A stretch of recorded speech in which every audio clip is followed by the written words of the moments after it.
And that was Blessed. Thank you, guys.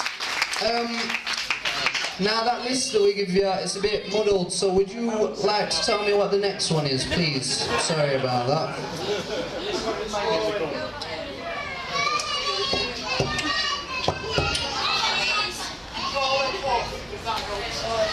Oh yeah. Yeah, what's that? Okie doke. Can I just have a quick look at that? Think I'm going crazy now. I think I'm going crazy now. As a matter of fact, my mind's made up. There's no way out when you're down. Beat up just a little more. Here we are, here to heal inside a doorless wall. So let's watch the daylight break the space. Feel the sunlight on your face.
Thank you.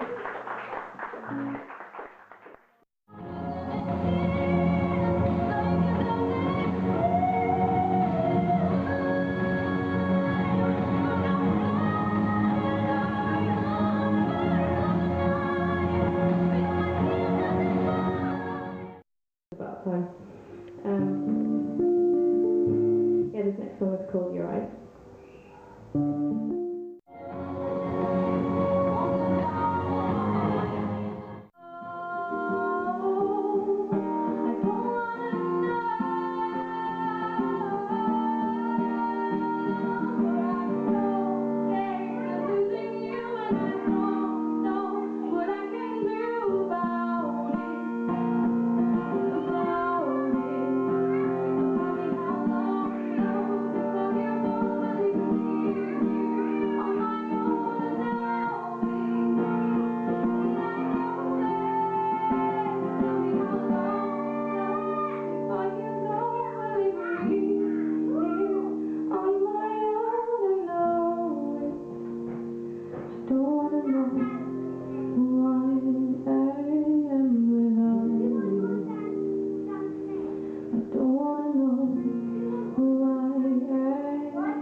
In Sheffield, called Guerrilla Poetry.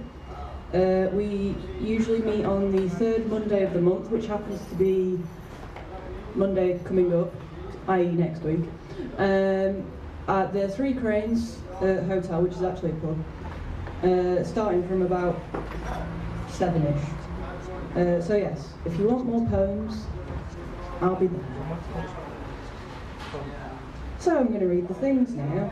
Oh right, okay. Yeah. I actually wrote a new one for this because I thought it'd be nice to do something about my recent outing into being gender fluid, and I didn't really have a great deal of material on that, so I did a new thing. This is Look Into My Eyes. When you look at me, you see the curves of my flesh, you see my distended breasts and broad hips, you see the curve of my shape as being female, and so you address me as a woman. When you look at me, you see my hair cut short, sometimes shaved back to show the shape of my skull underneath, but sometimes longer, yet still shorter than most women's hair. But still, the overall impression is female, and you continue to address me as such. Even when I wear men's clothes and flatten my breasts into my ribcage. When you look at me, look into my eyes, search their depths like the blue ocean, look into my heart, my mind, my soul. See all the pain I've survived from. When you look at me, look into my eyes, and see me as I see myself, free from the constraints of your gender binary. Not a woman, not a man, just me.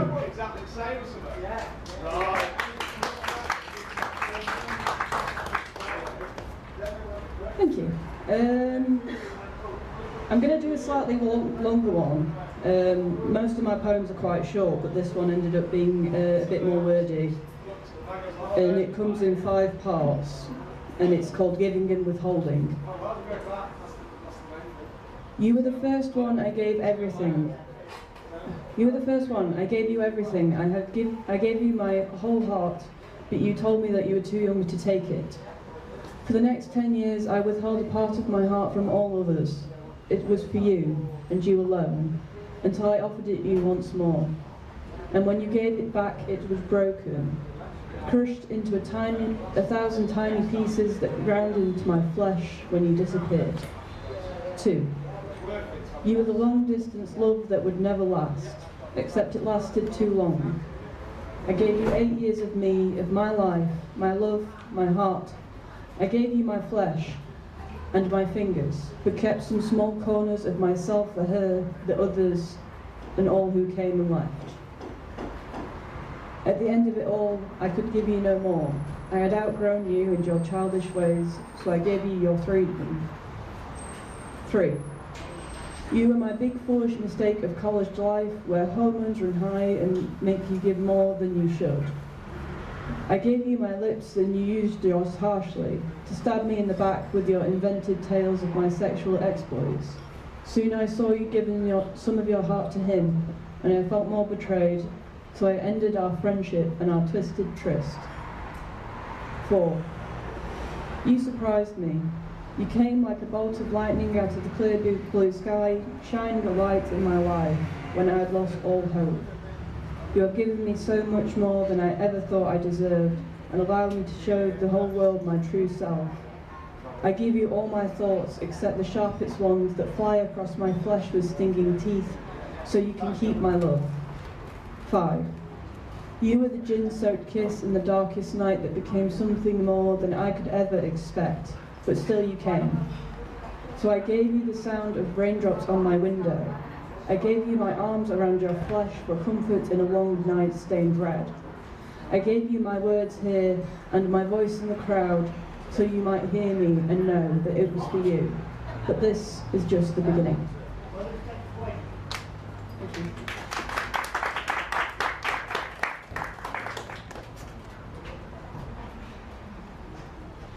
Lovely. Righty-ho, and onwards. I haven't really planned a specific set. This is usually just what I do. I stand and flip through my book until something sticks. I hate my job. I think a lot of people have a similar feeling about their job. And this is a poem I wrote about how much I hate my job, and it's called Office Worker. Overworked and underpaid, I wonder about the choices I made. With a degree listed on my CV, I never thought this is where I'd be. Pushing paper day after day, I really just want to get away from the hell of office drudgery. It leaves me in the depths of misery. Never appreciated or even thanked, I may as well be bloody shanked. In between my ribs, right there, that's about how much they care. So why should I give a shit? I just turn up when I feel like it, and do as little work as I can, while my finances hit the pan. So after a long day, I go home, to just sit around all alone, because I can't afford to drink. This job's got me on the brink.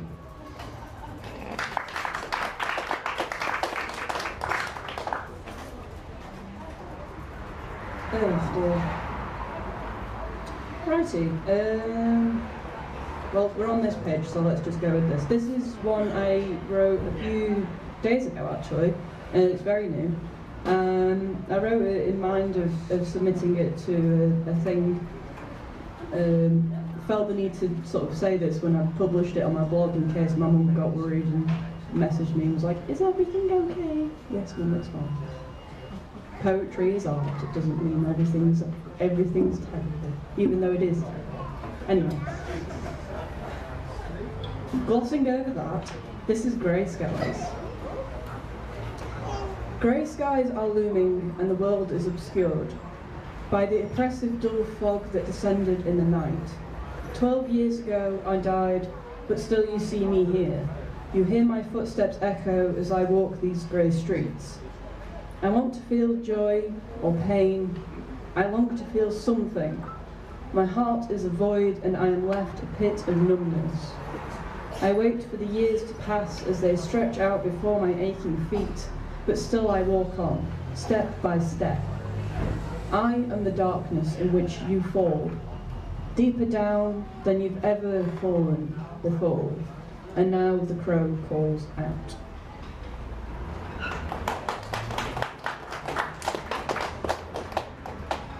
Thank you very much. As I said, my poetry is particularly short, so I'm sorry that you're having to, clap, and you don't have to clap after everything, it's okay.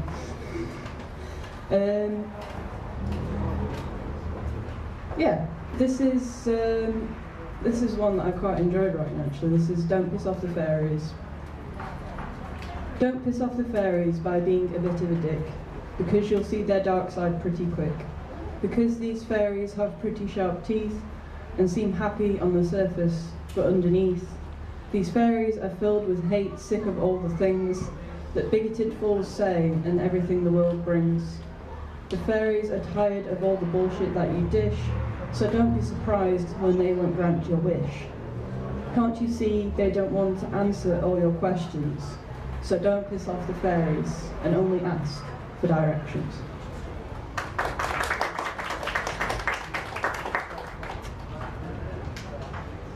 Thank you. You know, the problem with being up here is you actually lose all track of time and space and everything in the world. Hence the phone. So yeah, I don't usually rhyme, but I seem to have landed on another rhyming one, so I'm going to give you the impression I'm actually really good at rhyming and just read you lots of rhyming things. This one is about our great city, the one we're actually stood in right now, Sheffield, and is entitled as such. The steel city where my heart belongs, where your dreaming is repaid, the grey skyline I know so well. Will my dreaming be repaid? Where your dreaming is repaid, so many hopes and promises. Will my dreaming be repaid? My hopes are beginning to fade. So many hopes and promises. I've invested so much in you. My hopes are beginning to fade, but I need to stay true to them. I've invested so much in you, the grey skyline I know so well. But I need to stay true to you, the steel city, where my heart belongs.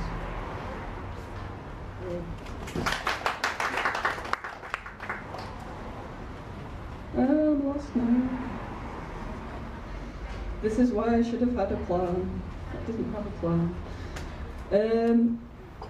I went to a folk club thing the other week. That was fun. But I don't really fit in a folk club because I wear stuff like this. So I wrote a thing, and it's called Nether Edge Folk Club. They bring all their instruments. Some have guitars or a banjo, some bring harmonicas or violins. All bring their voices for a song. And so they take the stage to fill the room with their song. Some sing of love, some of loss, or some sing something for a laugh. But one by one they stand to take their place in the light. Just for a song, maybe two, they sit and they listen too. So I sit here, and I'm an outsider. Dressed head to toe in black, I stand out like a sore thumb. It seems I'm the only goth in the Nether Edge Folk Club.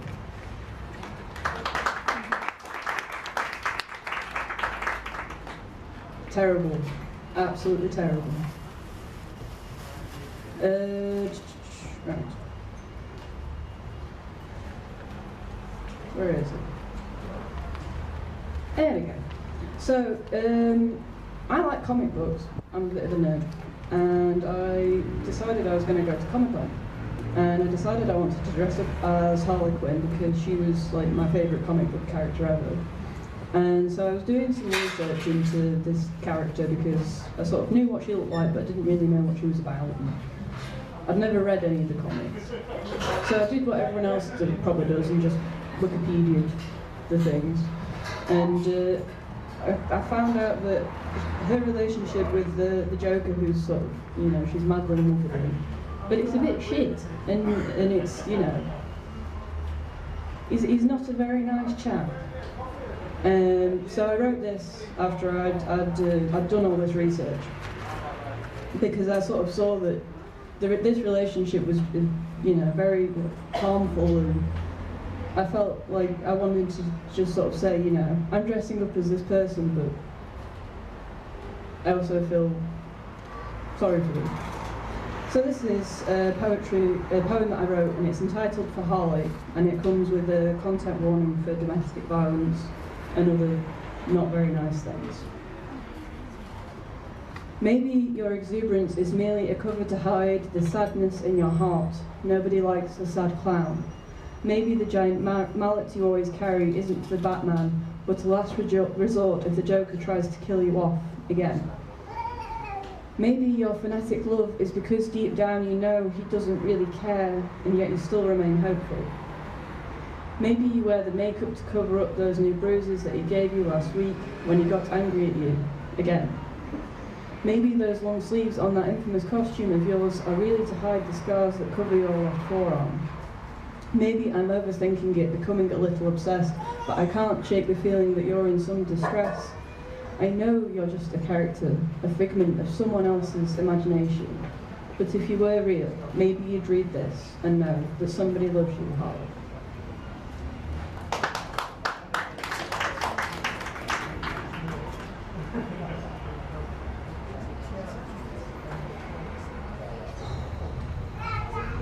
I will organise myself at some point and actually do set lists. So yeah, this is another one about being generally queer. I've got quite a lot of ones about being generally queer. Speaking of queer things, a local queer group called Queer Agenda Sheffield, which some of you may be aware of, are hosting a gig soon. And that's going to be on the 1st of October at the Look Hall, and it's going to be great. And when someone asked me what the theme for the gig was going to be, I just said, we don't have a theme, it's just generally queer. Hence why I thought of it. So yes, this is Tidy Boxes. You see the world in black and white, separated into male and female, gay or straight, with no space in between for anything else. I see the world as a rainbow where people live in between your world of polar opposites on a sliding scale of queer. Where male and female are the only options, so many live in the space between the genders, between the two boxes on your forms. We are not only gay or straight, but embrace bi, pan and asexual, as sexuality is far more complex than the simplicity of your questions. Why do you persist on trying to contain us in your tidy boxes? Maybe one day you will see your forms are completely beautiful. Thank you. Ooh, 5 minutes. Wow. Time flies when you're having fun reading poems. Oh dear. So yeah. We'll just continue on the theme of me being, generally odd. This is Delightful Weirdos. You can say that I'm a nerd because I love reading and I quote The Lord of the Rings when I go out with my friends. You can say that I'm weird because I hacked off my hair with my kitchen scissors and shaved the rest so short. You can say that I'm a freak because I sometimes want to wear a shirt with a tie and not a dress like last week. You can say that I'm queer because I love my girlfriend and my fantasies are also dominated by women. You can call me all these because I spent many years trying to fit into your little boxes, but none of them quite fit me. Instead, I wear all the insults that you threw at me because I am a nerd, a weirdo, a freak. I am queer and I am proud.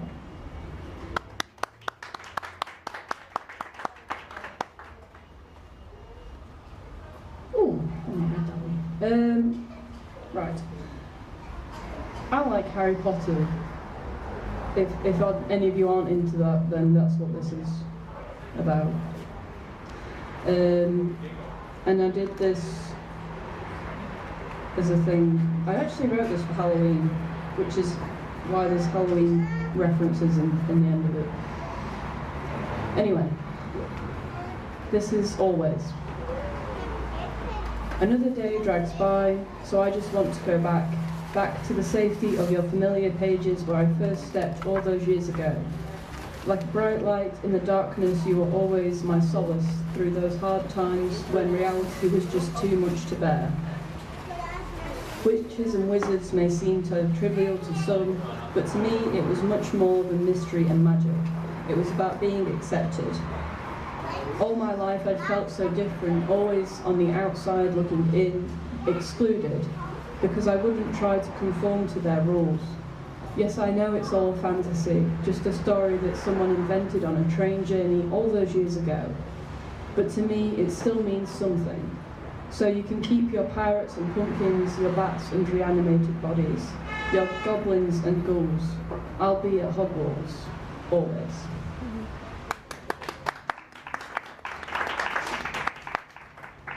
Thank you very much. I think I'm going to end on this one because my feet hurt and I want to sit down.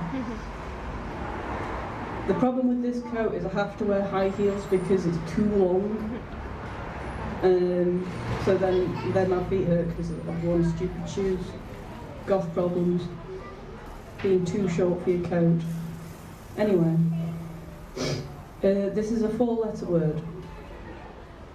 You come to say farewell and I won't see you for several days. You pause for a moment as you climb the stairs and I just smile up at you and wave goodbye. But now I'm haunted.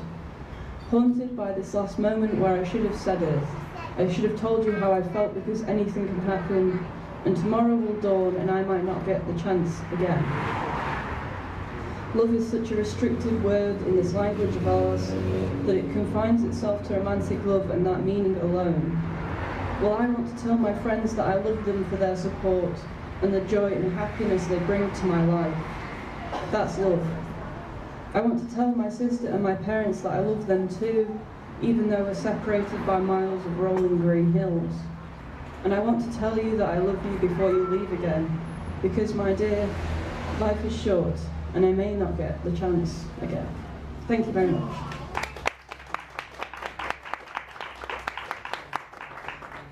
I do have a blog, which I've just remembered about. So if anyone wants to read any of the other things that I've not read, or reread any of the things that I did read, then you can come and bug me for a card, which I will gladly foist on you because I've got tons of them. And thank you very much for having me, and it's been great to come, and I hope to see some of you down at Gorilla at some point in the near future. If not this month, then maybe next month. We're going to keep doing it until someone tells us to stop, basically. So, thank you very much.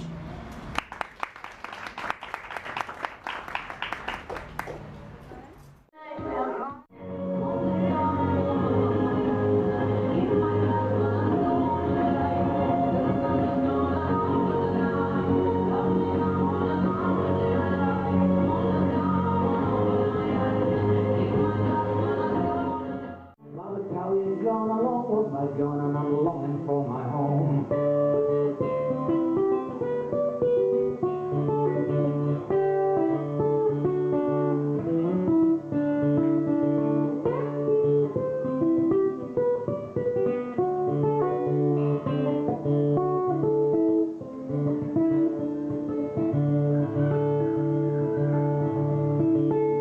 Lady of the mill, she cries away for falling down. Deepest dreams and rivers and fertilize the ground. Whilst amid the smoke and blood and tears, the soldier takes his bow. Sends his soul straight back to her, I know he's going home.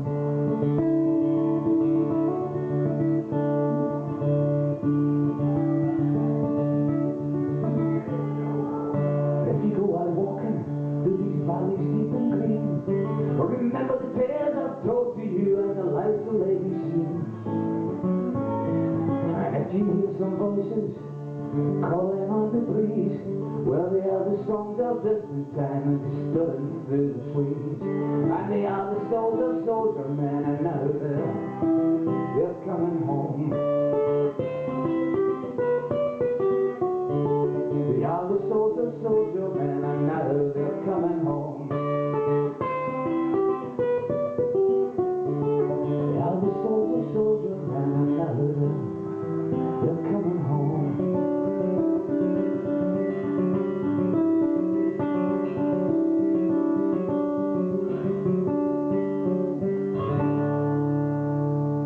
Thank you.